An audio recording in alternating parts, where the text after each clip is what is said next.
I'm talking about something we all know. Every doctor in Nigeria has had several patients who complain of internal heat, crawling, or every sensation. We'll give a list as we go on.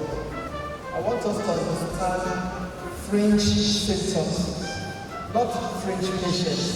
It's the symptoms that are the border. So if you listen today, I'm honestly hoping that the next time you're going to see a patient with these symptoms, you have an improved understanding. I'm not sure whether it will be better, but it definitely will be an improved one, because I know that all of us, whether you're a specialist, orthopedic surgeon, or or a physician, you have apologies, sir. Now, we're just talking about being a real doctor, like being a psychiatrist, and being at the fringe, like cutting and joining things. That's actually what I have. Yes, my name is Owido and I teach psychiatry in the University of Calabar. Now, the outline I'll go through, just reminding us, because we all know about several symptoms. As we look at 3 different symptoms, the referred pains and other referred symptoms, because we always forget that there are other referred symptoms. We all remember referred pains, but several other symptoms are referred. We're going to spend time reminding us also of somatic symptoms, because we meet them in our clinics whether we like them or not. Those chronic sensations and internal heat, we call them culture-specific somatic symptoms. There are also somatic symptoms that are culture-specific, mostly around Africa and African, Asians, and South America. We're going to also try to do a psychopathology that's looking how there's a mixture of the mind and the formation of the pathologies of internal heat and body sensation. And if we have time, we'll look at management of the condition. I'm saying if you have time because the college had produced a booklet, which I'm sure all of us are going to have. I'll stick to the time, sir. All right, that's Dr. Musa. His friends call him Dr. House. I'm sure some of us have watched this series. He's the best in diagnosis. Every patient who comes his way, when there's a problem, Dr. Musa is what we call. He met Mr. K. Mr. K had some pain in his shoulder teeth, left shoulder teeth. And of course, because the blood pressure was on the high side, it was 135. 93 or so, the first thought that went to his mind was probably having a cardiac issue. And of course, he did his examination, sent blood and the ECG, but the results came back negative. And for the first time in a long time, the Musa's diagnosis is not worked out fine. So he did a closer examination of it. Then repeated his history of presenting complaint. That's when Mr. K told him that the weekend, 4 days or so before he was painting the ceiling, painting his house, and he was reaching out, reaching some awkward positions, and finally occurred to the chief diagnostician that of course it was referred pain, then was referred to the shoulder teeth, but it was not from the heart. I'm just using this story to remind us, because if you are a pathologist or even a psychiatrist, want to see someone with those pains, you know for sure that it's probably a hard situation you're dealing with. So I'm just trying to remind us that those pains still exist, and every doctor needs them. It's not just pains that are referred.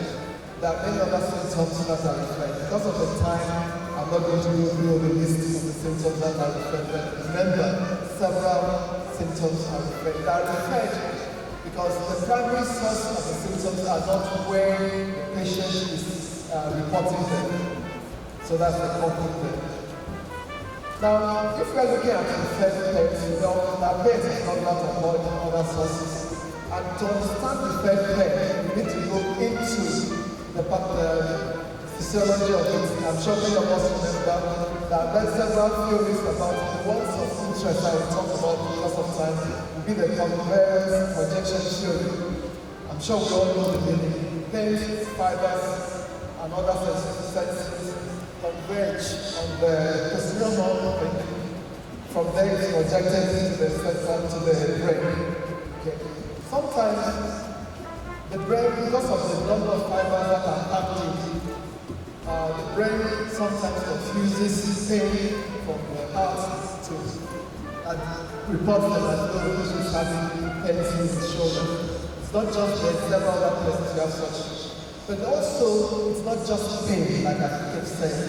Several other symptoms are also referred. The other one I'll talk about is the central nervous system processing. That's about it. But before then, let me just remind us, several tissues that share the same environmental origin, pain can easily be referred into them. So we all remember that. But the brain is not just a passive organ that just tells you where things are. It elaborates on the pain, it corrects them, it does lots of things. So sometimes the brain overdoes it, and the state of the body, the state of the mind, the state of the person sometimes influences the reportage of this pain. So sometimes, because of stress, because of anxiety or expectation, the brain distorts things. I'm sure many of us have experienced that when we are expecting maybe an alert from your bank. Someone closes the door, you think it's the alert that has arrived and you want to look at it. The brain does that because of our state of expectation and stuff. So the brain makes errors once in a while. And usually when we check the phone and there's no alert, we understand that the brain was just playing with us. So that's usually not a problem. So this is what I've just explained. That two people may have the same symptoms on the same place. While one person's brain interprets it as shared convenience, in other people's brain they are interpreted as calamity. Now, I've also mentioned that referred symptoms, but let's drop referred symptoms because I'm sure when you go through the booklet, you see lots of things about it.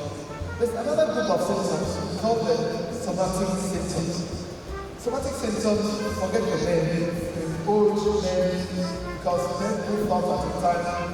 So we're called somatic symptoms now. But throughout history, we used to call them medically unexplained symptoms. I'm sure we all read the thing that 2 weeks or 3 months study of psychiatry in clinical schools.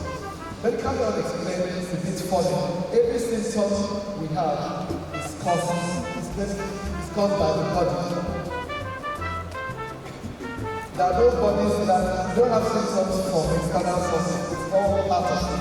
So whether it is from the body, the mind, we are not differentiating anymore.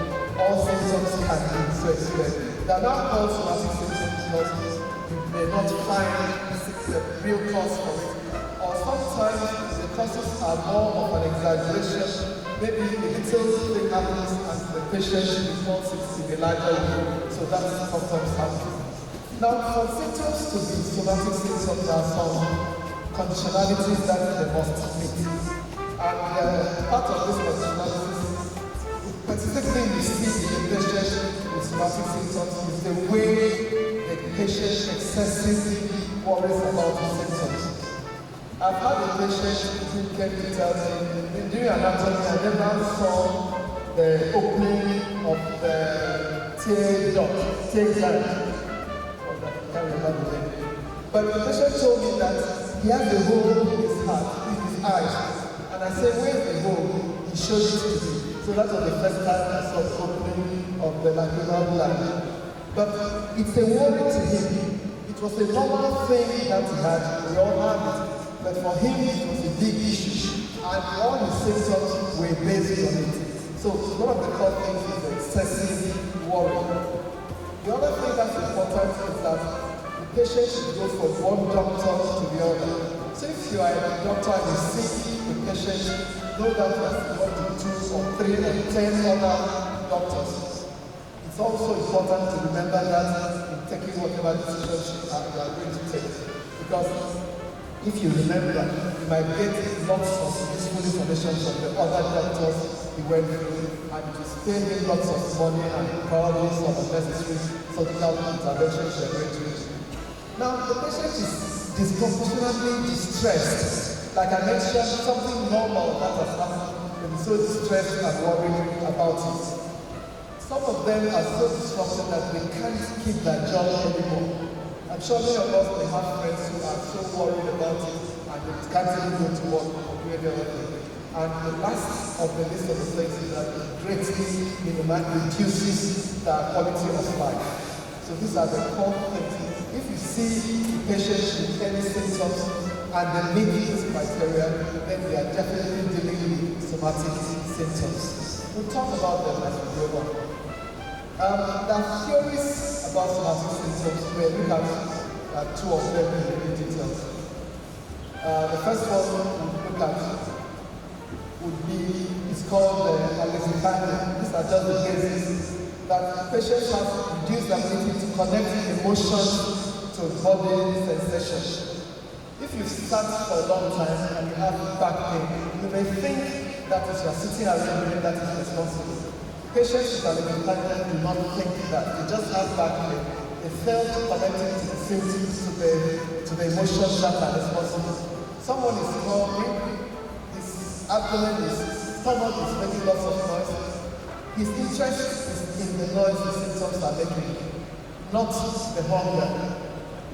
There's a great disparity between the emotions and the symptoms. So the patients with alexithymia have reduced capacity for introspection. They don't even give it a thought. You talk to them, how you feeling? Good. They are not interested in explaining anything about it. Are you okay? Yeah, I'm fine. You understand? Those are patients who are likely to have alexithymia. They don't connect the emotions to the things they say. Now, the other thing that is interesting is about how we